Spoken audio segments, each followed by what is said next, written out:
après ces précisions techniques, moi je voudrais remettre un peu le débat sur le terrain politique. D'abord pour dire que je souscris totalement à ce qui a été dit par Madame Tuffnel tout à l'heure. Je suis heureux que vous ayez accepté que le débat se passe ce soir avant le conseil municipal, que les questions diverses se passent avant le déroulé du conseil municipal. Et je me réjouis qu'on puisse chacun intervenir. Ce qui nous change un peu du débat que je qualifierais de cloche-merlesque dont Sud-Ouest a fait état aujourd'hui. Alors, moi, je vous rappelle que j'ai évolué sur ce sujet puisque je suis arrivé au conseil municipal sur le tard. Je n'étais que le 35e de la liste de Bernard Grasset en 2008. Je suis rentré au conseil municipal en octobre 2011. Je n'étais pas membre de la communauté d'agglomération et encore moins membre du CIL. Je voudrais le dire aujourd'hui solennellement parce que, bon, à force de lire ce qui peut être écrit, bon, ça devient insupportable, quoi. Ça devient insupportable. J'ai créé une association qui avait pour but de bâtir un projet pour Rochefort. Nous avons fait énormément de travail d'atelier. Nous avons eu un atelier environnement. Et dès ce moment-là, il s'est posé la question du projet d'incinérateur pour lequel je n'avais aucun détail. Je me suis enquis à ce moment-là auprès du maire de l'époque, Bernard Grasset, qui m'a longuement reçu et qui m'a d'ailleurs permis de rencontrer Catherine Jourdi à la communauté d'agglomération, à l'époque où il n'était pas encore DGS, et qui m'a donné tous les éléments techniques dont vous avez fait état. Bon. Et puis ensuite, j'ai constaté qu'il y avait une contestation importante, et je suis entré en rapport avec les opposants. Et je suis allé voir toutes les sources possibles de renseignements, d'informations sur le traitement des déchets en général. Et là, j'ai pris une position qui était celle de dire qu'on ne pouvait pas accepter de continuer ce projet tel qu'il avait été mené jusqu'à présent et qu'il convenait de faire une remise à plat. C'est vous qui l'avez dit. Ça, c'est moi qui l'ai dit le premier, au mois de novembre 2013, qu'il fallait faire une remise à plat. Là-dessus, d'autres candidats m'ont emboîté le pas.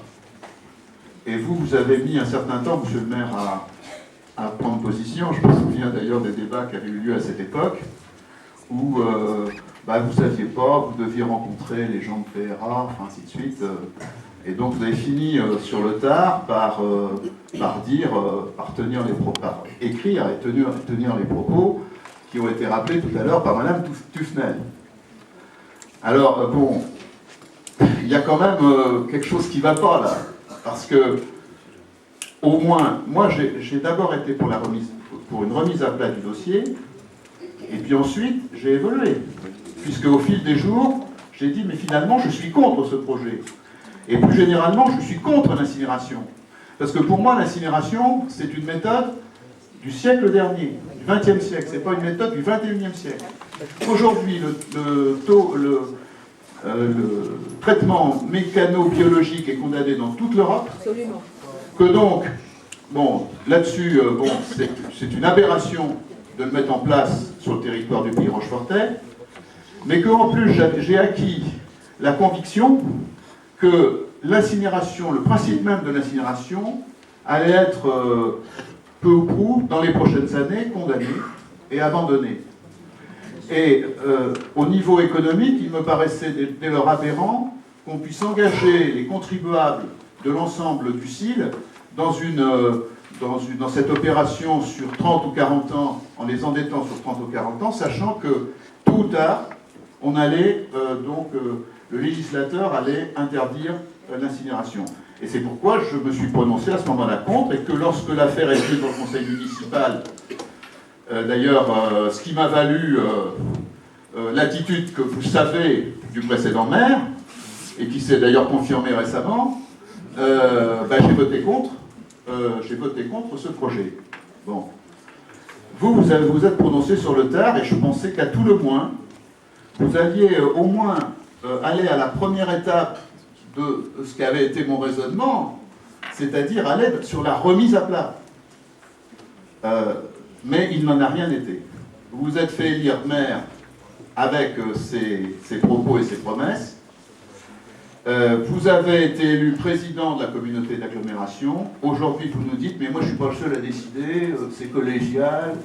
Il y a un aéropage avec des présidents, des vice-présidents, etc. Enfin, un président et des vice-présidents. Mais, monsieur le maire, je vous rappelle quand même qu'à plusieurs reprises, ici même, nous vous avons demandé de prendre la présidence du CIL. Je vous rappelle aussi que dans vos écrits de la campagne électorale, je vous cite d'ailleurs, vous disiez, lorsque je serai président du CIL, ah ouais, je retrouverai ces propos. Lorsque je serai président du CIL, lorsque je serai, vous avez même employé l'expression suivante, président du CIL, virgule, je ferai ceci et je remettrai à plat le projet. Vous avez refusé, vous vous êtes dérobé, et je pense que ce n'est pas une attitude honnête, ce n'est pas une attitude responsable, et ça je vous le reproche de façon solennelle, parce que je suis persuadé que si vous étiez présenté à la présidence du CIL, vous auriez pu justement faire cette remise à plat, nous aurions pu entamer des discussions, nous aurions pu entamer des débats citoyens, nous aurions pu voir si notre territoire, pourquoi notre territoire ne pourrait pas pratiquer une autre façon de trier les déchets, pourquoi notre territoire ne pourrait pas pratiquer une autre façon de recycler les déchets, alors que des communautés entières, en France, je pense notamment à Besançon, à l'étranger, je pense notamment au nord de l'Italie, je pense aussi à San Francisco. Hein.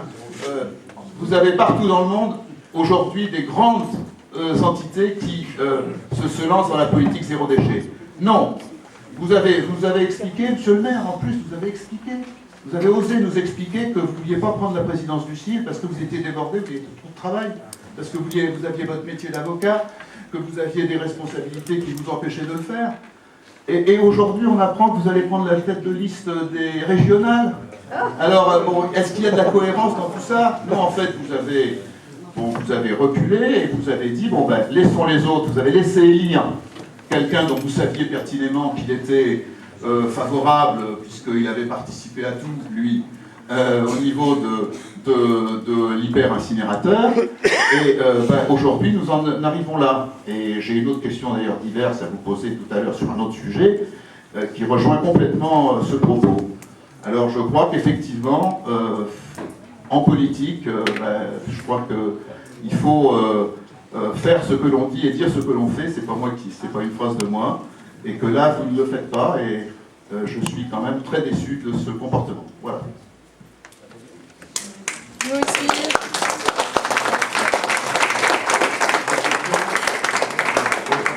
C'est pas une question.